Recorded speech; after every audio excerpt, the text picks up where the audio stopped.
बिस्मिल्लाहिर्रहमानिर्रहीम। मेरे लिए यही करम काफी हुआ अल्लाह का कि अल्लाह ने मुझे नबी पाक का उम्मती बनाया। मेरे चैनल आताशी में खुश आमदीद। हमारा दूसरा मजहब बुद्ध मजहब यानी कि बुद्ध मत, ये तकरीबन के बारे में बात करते हैं, इसको इब्तिदा करते हैं और आपको बताने की कोशिश करते हैं। 2019 बरस हुए कि गौतम बुद्ध नेपाल की सरहद के दक्कन में पैदा हुए। वो खानदान से छतरी थे। यह खत्री खुद इनका बाप छोटा सा राजा था।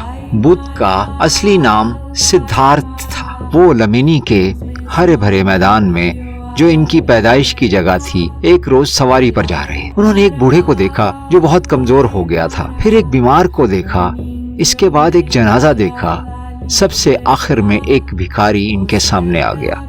उन्होंने सोचा कि दुनिया में बस मुसीबतें ही मुसीबतें हैं और बुद्ध का दिल दुनिया से उठ गया। एक रोज रात को नौजवान बुद्ध अपनी बीवी और बच्चों को सोता हुआ छोड़कर घर से निकल गए।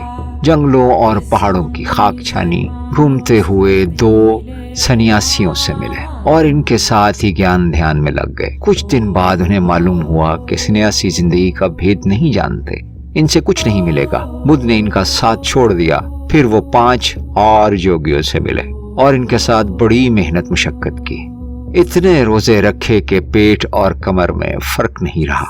जिस्म पर हाथ फेरते थे तो रुआं गिरता था। ये सब कुछ किया मगर हाथ कुछ न लगा। वो इनको भी छोड़कर उठ गए मगर ये समझने की कोशिश करते रहे कि आखिर मैं क्या हूँ। यही वो क्यूरियोसिटी है जिसका मैंने इब्तिदा में जिक्र किया, जिसने इंसान को ताहद मजबूर कर दिया जांचने में आखिर कौन है, आखिर मैं किसकी तख्लीक हूँ, मैं कहाँ से आया, मैं कौन हूँ, कहाँ मैंने जाना है। हमारे एक पंजाबी शायर हैं बुल्ले शाह, वो भी ये बात करते हैं। वो भी कहते हैं बुल्ला की जाना मैं कौन, आखिर मैं हूँ कौन।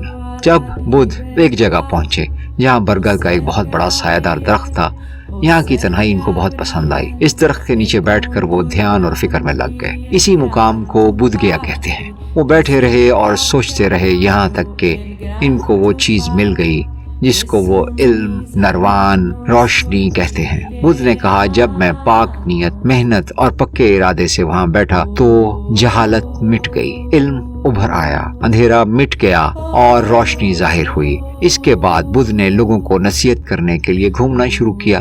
अमीरों पर इनकी बात का असर ज्यादा होता था। वो दुनिया छोड़ कर इनके चेले बनने लगे। मगर बुद्ध सबसे दुनिया छोड़ने को नहीं कहते थे। दुनिया छोड़ना उन्हीं के लिए था जो गहरे सोच विचार में लगना चाहते थे और लोगों को वाज और नसीहत करते। आम लोगों के लिए ये था कि वो बुराई छोड़ दें और अच्छे काम करें। बुद्ध का मजहब अब 2500 वर्ष से भी ज्यादा हो चुका है। ये जहाँ गया वहाँ के पुराने मजहबों की बातें भी इसमें मिल गईं। फिर बुद्ध के चेलों और चेलियों ने भी इसमें बहुत सी बातें मिलाई। इसलिए बुद्ध की तालीम में उलझाव पैदा हो गया। फिर भी बुद्ध के नाम से जो तालीम है, इसका निचोड़ ये है कि बुद्ध ने अपने बनारस के वाज में कहा है, हद से ज्यादा ऐश और जिंदगी के मजों के पीछे पड़ो और ना जिस्म और जान को तकलीफ में डालो। बीच का रास्ता पकड़ो, शहवत, गुस्से और जहालत पर काबू हासिल करो। ये ऐसी बुराइयां हैं कि इनसे आदमी को तकलीफ ही नहीं पहुंचती बल्कि वो इसको आवागौन के चक्कर में फांसे रखती है, निजात तक नहीं पहुंचने देती। कहा जाता है कि बुद्ध का मजहब खुदा का इनकार है। अगर ये सही है तो ताज्जुब है। बुद्ध का मजहब एशिया के बहुत से मुल्कों में फैला। हिंदुस्तान, तिब्बत, ब्रह्मा, सैलोन, हिंद, चीन, जापान और कई जजीरों में।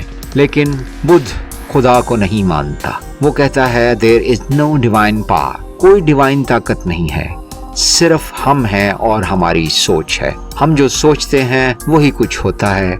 इसमें किसी ऐसी ताकत, कोई डिवाइन ताकत जिसे हम अल्लाह कहते हैं, खुदा कहते हैं, आका कहते हैं, वो इस कायनात में मौजूद नहीं है। हमारे अमाल हैं जो कि एक हिंदू मजहब से लिया गया, जिसे हम आवागान कहते हैं, चक्रा। ये एक वही मंत्र है जिसमें इंसान अच्छाई के बाद शायद किसी अच्छी मखलूक में या अच्छे इंसान का रूप धार लेता है और मरने के बाद जिंदगी का दूसरा रूप इसे मिल जाता है। ये बिल्कुल इसी तरह, इसी मानिंद का मजहब है। शुक्रिया।